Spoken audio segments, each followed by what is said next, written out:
and gentlemen, please put your hands together for our enormous, wonderful press conference today. Let's start off with Kevin Feige, Daniel Bruhl,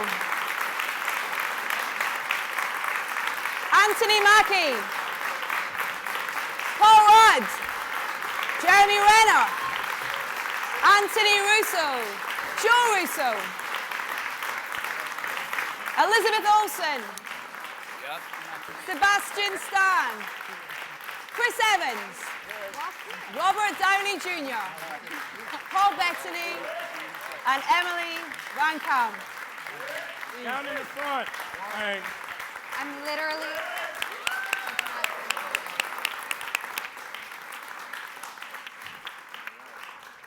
Welcome, ladies and gents. This is terrifying. I'm going to start with our directors at the back here, if that's okay.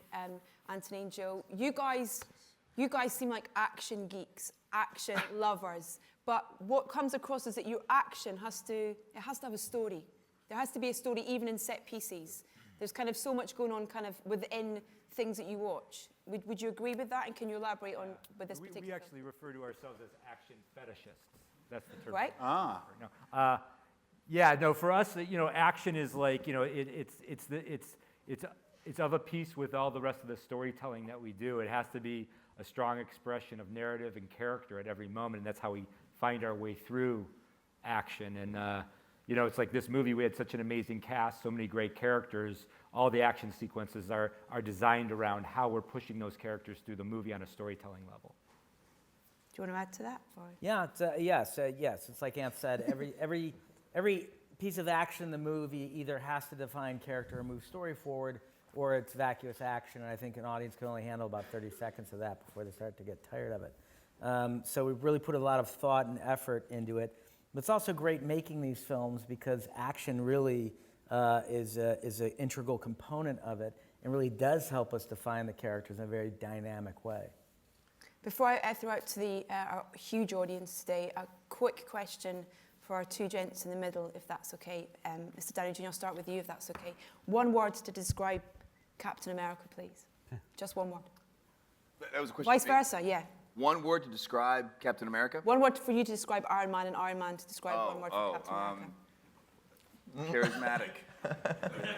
Come on, Robert? make it count. What do you got? Turn my mic up. Thank you. Rad ass. And on that note, let's open the questions up to our audience. And we're going to head to Joe in the front row, who is from a wonderful organisation called Into Film, who's going to have the first question. Joe. Hi, I'm 17 years old and I'm a big Marvel fan. And I'd just like to say I thought the film was brilliant and thank you for it. My question is for Robert Downey Jr. You spend a fair bit of time in the film out of costume or as a civilian. What difference does this make in maintaining your superhero persona? Well, I mean, I remember from the beginning trying to establish all the Marvel characters. I mean, for the most part, is how do you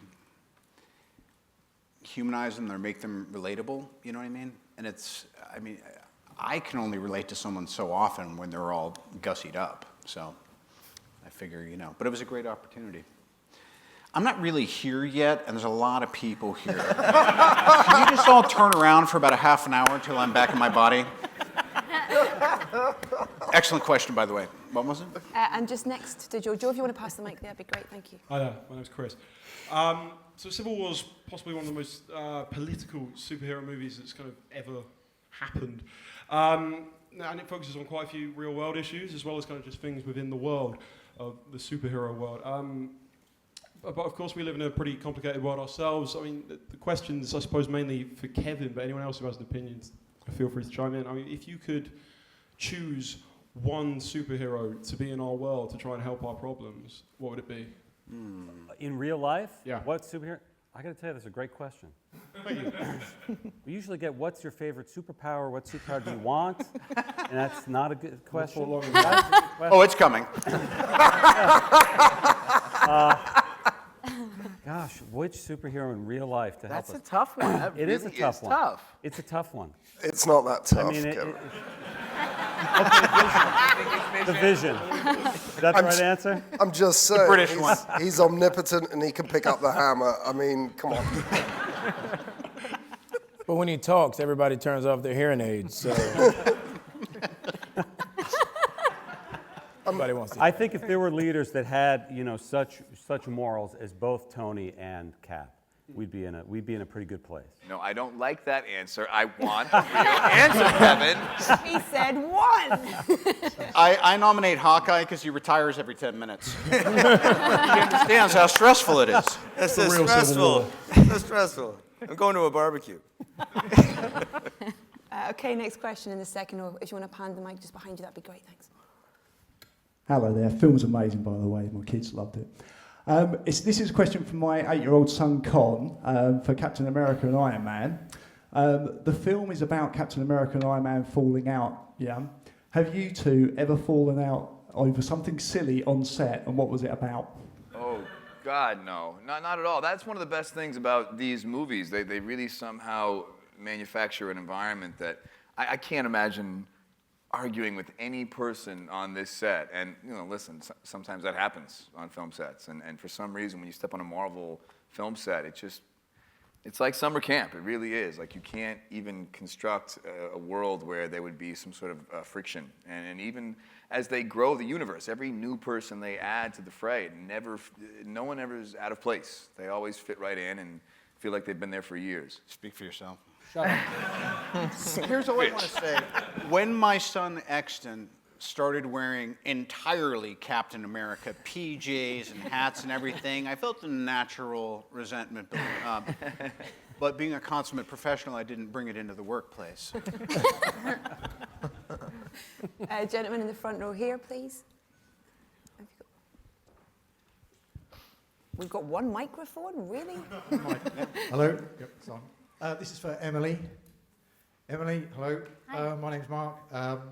Do you think your character is looking forward to a further romance with Steve Rogers, or does your character think it's a little bit icky because he had the hots for your auntie? All right, that is the first British question we've gotten. Thank you.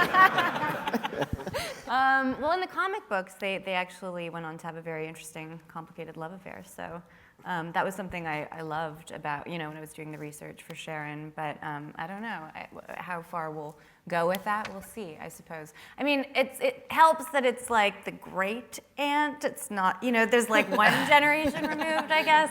I get it. Some people think it's weird. A little icky. It's a little icky. Sure. Little icky. Deal with it.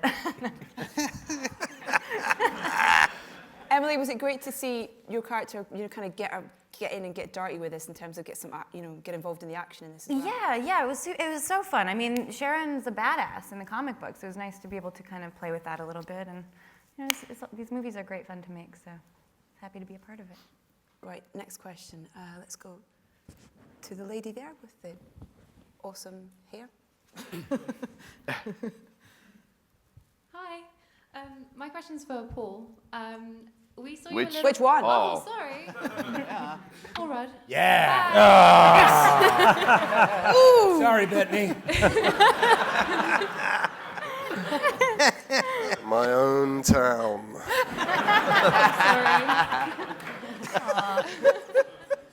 Awkward. I feel Mr. bad Rudd. What's the goddamn question? For Paul Rudd. Yes, Paul Rudd. We saw you a little bit with Falcon in Ant-Man, and I was obviously wondering, this is your first time with everyone, and I wonder if there was a bit of a sort of initiation or anything like that to sort of get you sort of part of the group. Was there any sort of horrible challenges or anything? Yeah, no, everybody was very nice and very welcoming, and it was a bit surreal to see everybody in their suits, and no, it was a very welcoming feeling. This reference will just drop like a lead balloon, but I felt a little bit like Cousin Oliver coming along and joining the rest of the Brady Bunch. All right. Thank you very much. That's real good stuff. Bettany, would you like to comment on that comment? Yeah, why don't you two just get a room, Why don't you marry her, Paul? Jesus. Paul, there's a couple of scenes in particular that feel, I don't know if it's right or not, but it felt like it was, I don't know, it felt like a real injection of your humour in those scenes in terms of the script and stuff. Were you allowed much freedom with, ad-libbing and improvising and things like that, or was it very much stick to the script? Yeah, I think I was, although most of this stuff is written. But there's, these guys were definitely saying, go ahead and play around with it a little bit. I mean, that's part of the fun of a character like Scott Lang. Even Robert was saying that you want these people to be relatable. This is a guy that was not born with any kind of super ability, and so it's fun to kind of see meeting these characters through Scott Lang's eyes, and that's kind of the way that I felt just being there, shooting that scene. There was, very little acting required, I think, on that part. Okay, next question. Gentleman there with his hand up. And then if we can get a microphone to the gentleman there as well, and we can just flip to that question straight after. They are right in front of you. Yeah. Next time I want all of you body mic'd. Hi, this is to anyone with Russo in their surname. Should we interpret the recruitment of Spider-Man by Tony Stark as him using child soldiers? And if so, what does it say to Iron Man's character? I'll go a bit heavy, Oh my goodness. Well, it's perhaps the most powerful child soldier in the world. But he's look. There's a certain narcissism to the character, and Tony doesn't want to lose this fight. At the same time, I think he also sees Spider-Man as the greatest living non-lethal weapon. If you're going out to capture a bunch of people who you don't necessarily want to hurt, you couldn't ask for a better character than Spider-Man to take with you. He does show up and illustrate to Spider-Man he knows how powerful he is in a video where we see Spider-Man stopping a car moving 40 miles an hour, where he catches it and puts it back on the ground. So I think he believes that he's taking with him perhaps one of the most powerful characters in the Marvel Universe. And I think he feels like the kid will be well protected under his tutelage. You also find out in that sequence, when things go wrong, the kid says, "What do I do?" And Tony says, "Keep your distance, web him up." So he's obviously mentored the kid for what's about to go down. But it's still very irresponsible. Robert, can you talk a little bit about working with Tom? Because that scene in particular, where you arrive at his house and in his bedroom and stuff, it's wonderful. And just about how you first met Tom and what that meeting was like and him being cast. Well, now that 2 out of 3 Spider-Men are English, I really got to talk Maguire off the ledge now.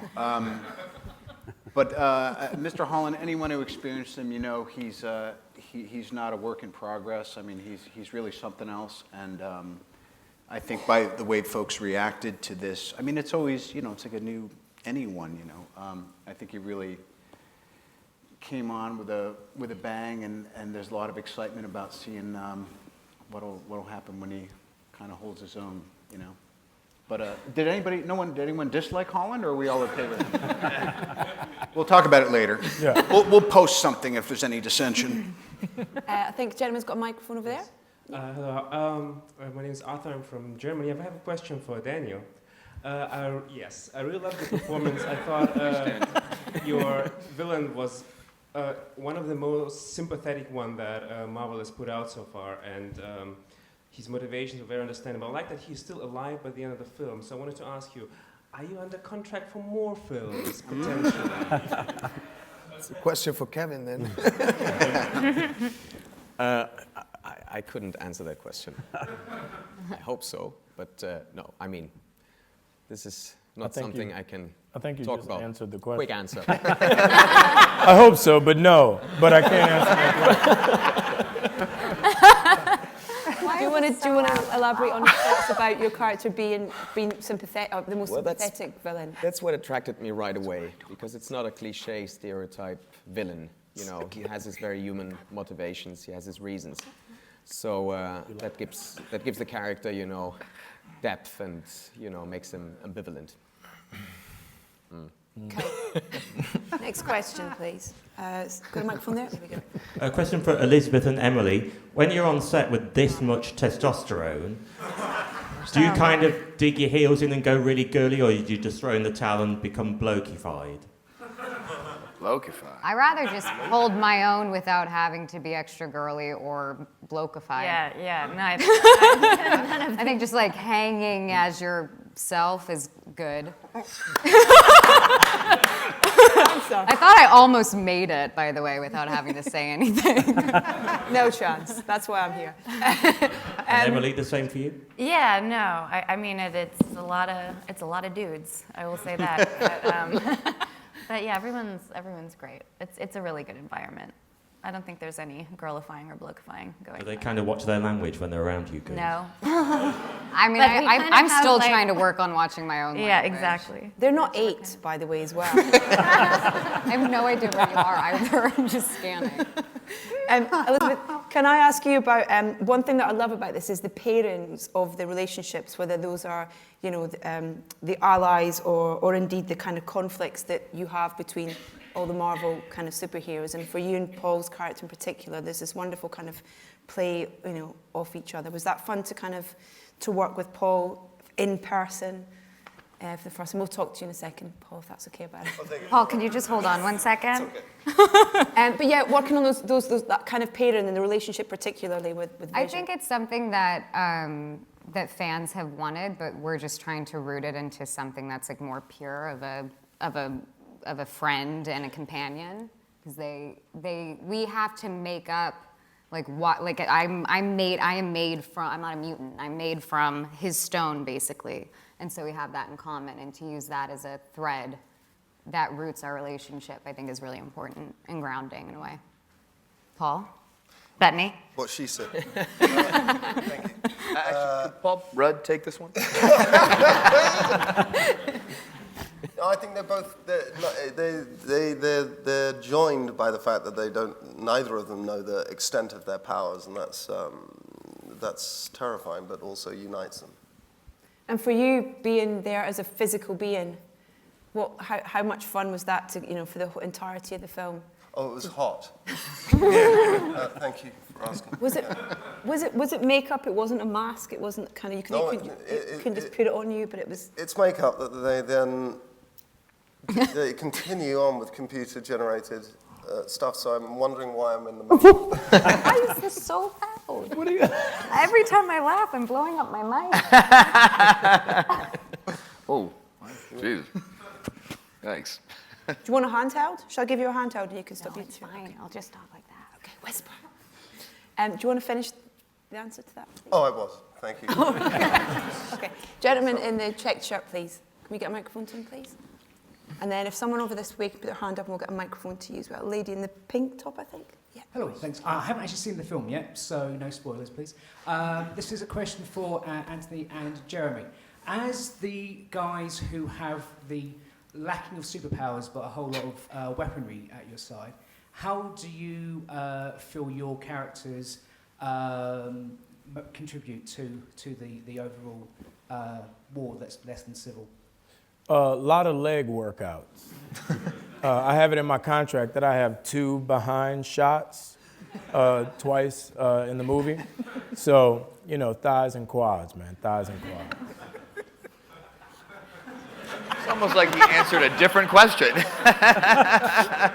Got to give them what they want, baby, Can't have a tree without the trunk, you know what I'm saying? Aren't quads and thighs the same thing? Yeah. No, it's 2 different muscles. Oh, okay. 2 different muscles on either side of your leg. Your hamstrings in the back.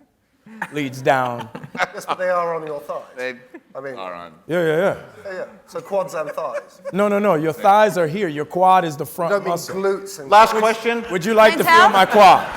Anyone here from Men's Health? Renner, we help a brother out. I love you guys. Do you want to add to that, sir? What's it? Nope. About okay. my butt? No. We'll move on to the next question. Lady with the microphone there. Hi, Tina from The Sun. It's one for Robert and for Chris. Has the emergence of the Justice League made Where the is it Avengers happening up from? their game? Oh, there. Here, sorry. Sorry, the question was, has the emergence of the Justice League made the Avengers up their game? Well, I don't think anyone up here, makes movies based on what other people are doing. I think, for the most part, we're kind of doing what we do because it's Because we do it really well. We do. It's true. I shouldn't say we. It really is the Marvel, the higher ups who've somehow figured out this formula of good movies. Listen, when they get a Bucky, we'll start talking. I was just about to ask you a question, Sebastian. Oh, good. I was hoping that... I want to ask about the airport. It's about your quads. Not about your quads, yeah, no. About the airport scene, because it's a huge scene and there's kind of so much going on. In terms of the actual reality of filming that, how much was there when you were filming it and kind of how was it? Well, shot? only half of us were there, as in the Team Cap, because I think Team Iron Man was not really there. Hanging out. But, thanks, Chris. You're welcome, dude. No, we shot it over 5 months, so it was... That one scene? Yeah, it was sort of chopped up in different bits. And most of the time, it's like what Anthony likes to describe, acting with a tennis ball. Because you're just, there with your imagination and the green screen. The relationship between you and Cap, it's, sorry, spoiler, maybe close your ears for a second. Anyone else has not seen it? I haven't seen it. Okay. Me neither. When Steve loses Peggy, he's his only connection to his previous life. He's the thing that he wants to hold dear, which is a real kind of tenderness to this, kind of superhero film, really, which you guys just play. Was that something you kind of, sort of talked about in terms of that relationship, what it would have been like in the past, and bringing it to now? Yeah, that's one of the best parts of the movie, in my opinion, that I think you have these guys who, they shared a battlefield together. I think any guy who, has been in war will tell you that once you actually risk your life and have seen war with someone else, that's your brother for life. And they were brothers even before that. And then given the fact they both have gone through such trauma, Cap, they've each lost, and Bucky more so than me, things were taken from him. But as a result, we both kind of have even more of a connection and more of a bond, and we are the only remaining thing, especially, I don't want to, no spoilers, the last remaining chapter, the last remaining elements of a previous life. So it really kind of transcends that kind of family dynamic that we've built in the Avengers, where you see a guy like Cap who typically does what people need, and in this movie he does kind of what he wants, and he prioritizes his personal ties over the needs of the masses, and it's all because of this kind of brotherhood foundation they've built. Right, thank you. Gentleman here with a question, and then if we can get a microphone over there as well. There. It's a question for Robert on behalf of the male members of the cast, and for Elizabeth on behalf of the female members of the cast. How do you see the characters progressing through the movies, and how much of that evolution is down to you as actors as opposed to what's on the page? I don't really want to talk for anyone else. Oh, I don't mind. Here's all I want to say. Feige and I were out to dinner last night, and you'd have thought they'd dosed our bubby water. We were looking back at the last 10 years and all the kind of little miracles and the blood, sweat, and tears that had to happen to keep developing all these characters, and we just got kind of like, not in a self-aggrandizing way, but just kind of giddy and kind of super, super grateful at how things have gotten. But as far as the people who really have to hash it all out, I mean, you'd have to talk to Kevin and the team. I want to say, because I generally give no credit to writers, and I'll try not to do this again, that Marcus and McFeely did an exceptional job on this, which was a really tall order. There, I said it. Lady down the front there, and then we'll get who on this side? Hello. I don't really mind who answers this, but I just wanted to know, did everyone end up on the team they wanted to be on? Or did they get the script and go, Team Iron Man, boo? I did kind of want to be on Team Iron Man. He said it. He said it. I knew he'd say it. There's a similar question actually come in from, we're streaming online, and we've had a question come in on social media from Phoebe, who wants to know, if you could switch powers with another Avenger, which one would it be? That's a good one. I mean, switching powers, I'd take Vision, not switching makeup. It's a real nightmare. But the ability alone, yeah, you can't beat Vision. He has an Infinity Stone in his head. I don't know how you top that. Paul, would you want to swap with anyone or just stay who you are? Yeah, I'm okay where I am. Okay. Thank you very much. Yeah, you know. Yeah. I mean, it might be nice to be Iron Man now and again, you know. But I'm pretty good where I am, thank you. Jeremy? What? It's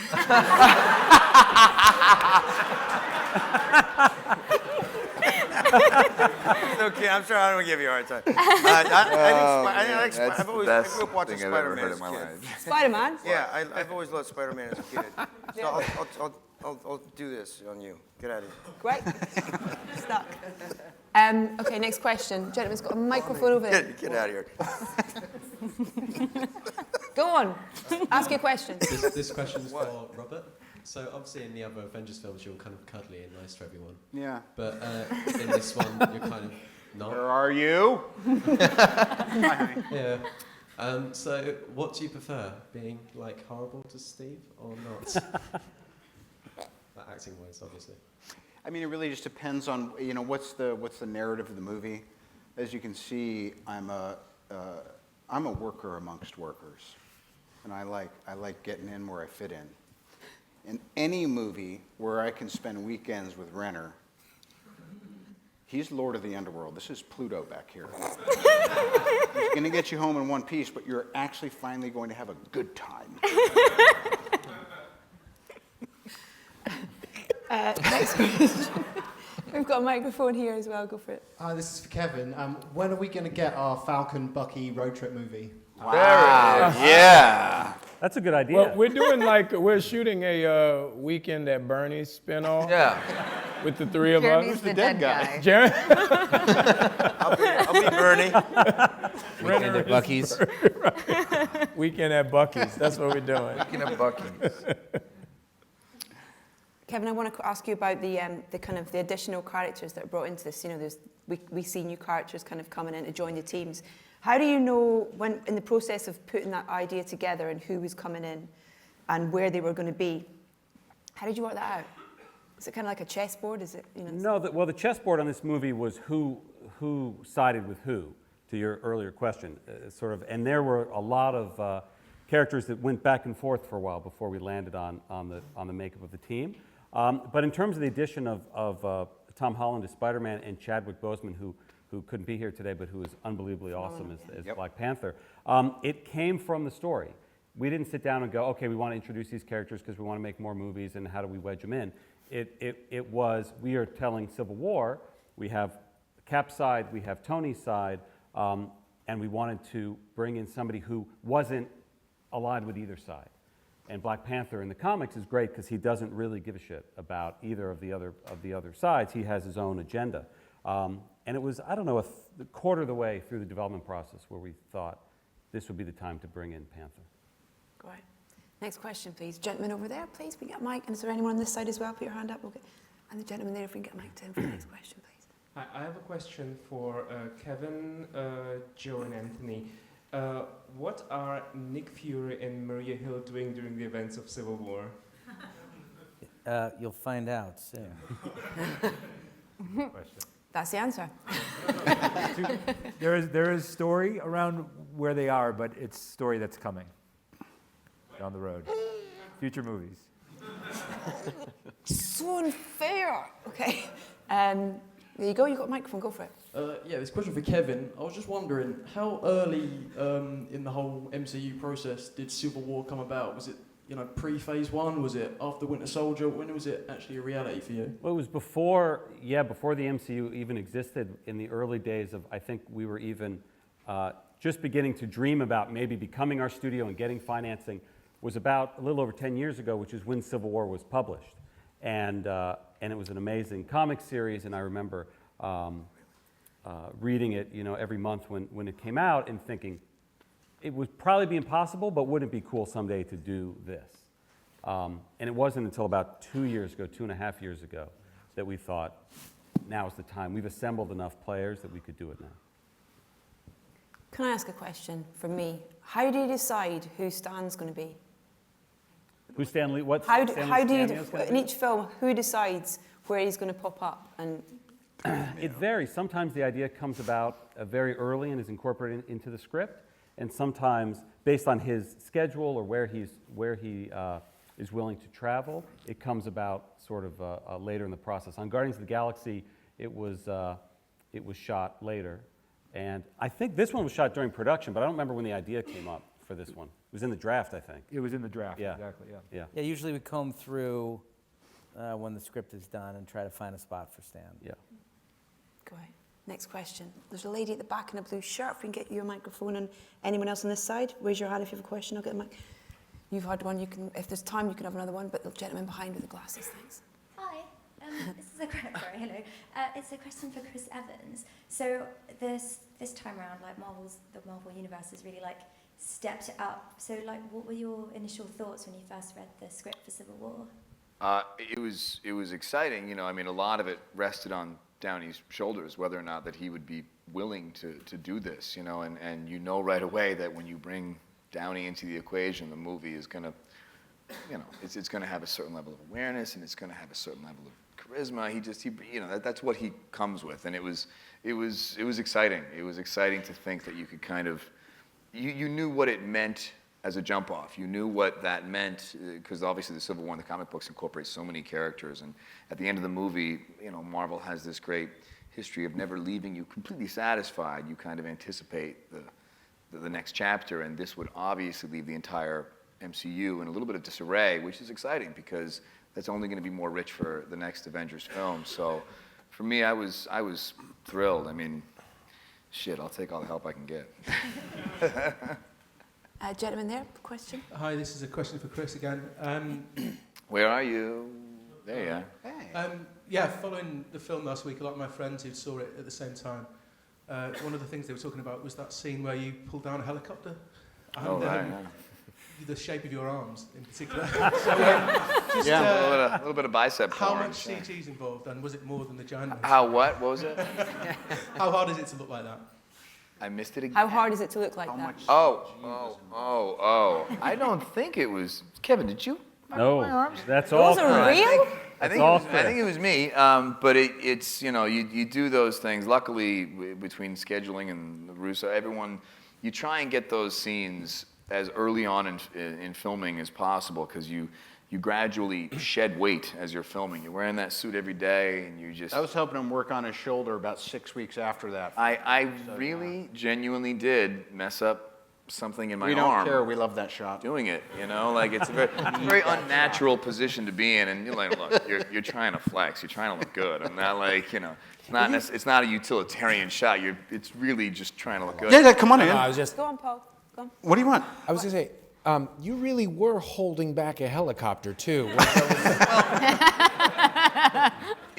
It was on a rig, clearly, but the first take we did, you know, the rig, it didn't go far enough, and so you're kind of just, you look silly almost, and you say, guys, can we get it so it actually extends to the point where you really are trying to hold something? And they did, and you really do.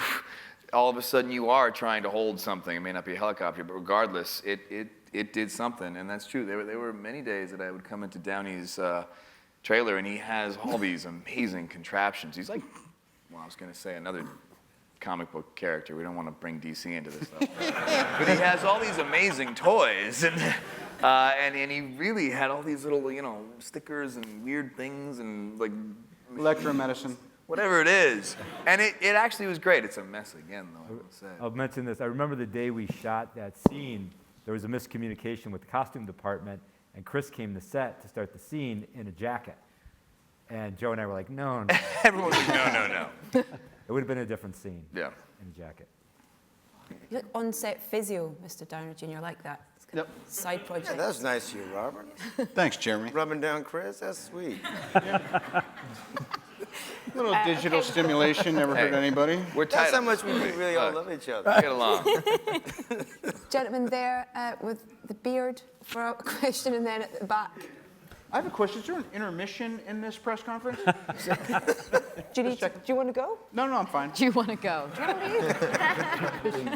You've answered a lot. Go, sir. Question for Robert. Hey, man. Yeah, if superheroes were a reality in 2016, what do you think the government's reaction to them would be? Team Iron Man. It would. There would have to be some sort of responsibility. You'd have to answer to somebody. That you couldn't just let these group of vigilantes answer to themselves, right? I mean, that's the sad truth. I mean, the truth is, if there really were Avengers, I would be Team Iron Man. I would. I mean, who would? God, you're here. I was really having a hard time grasping that concept.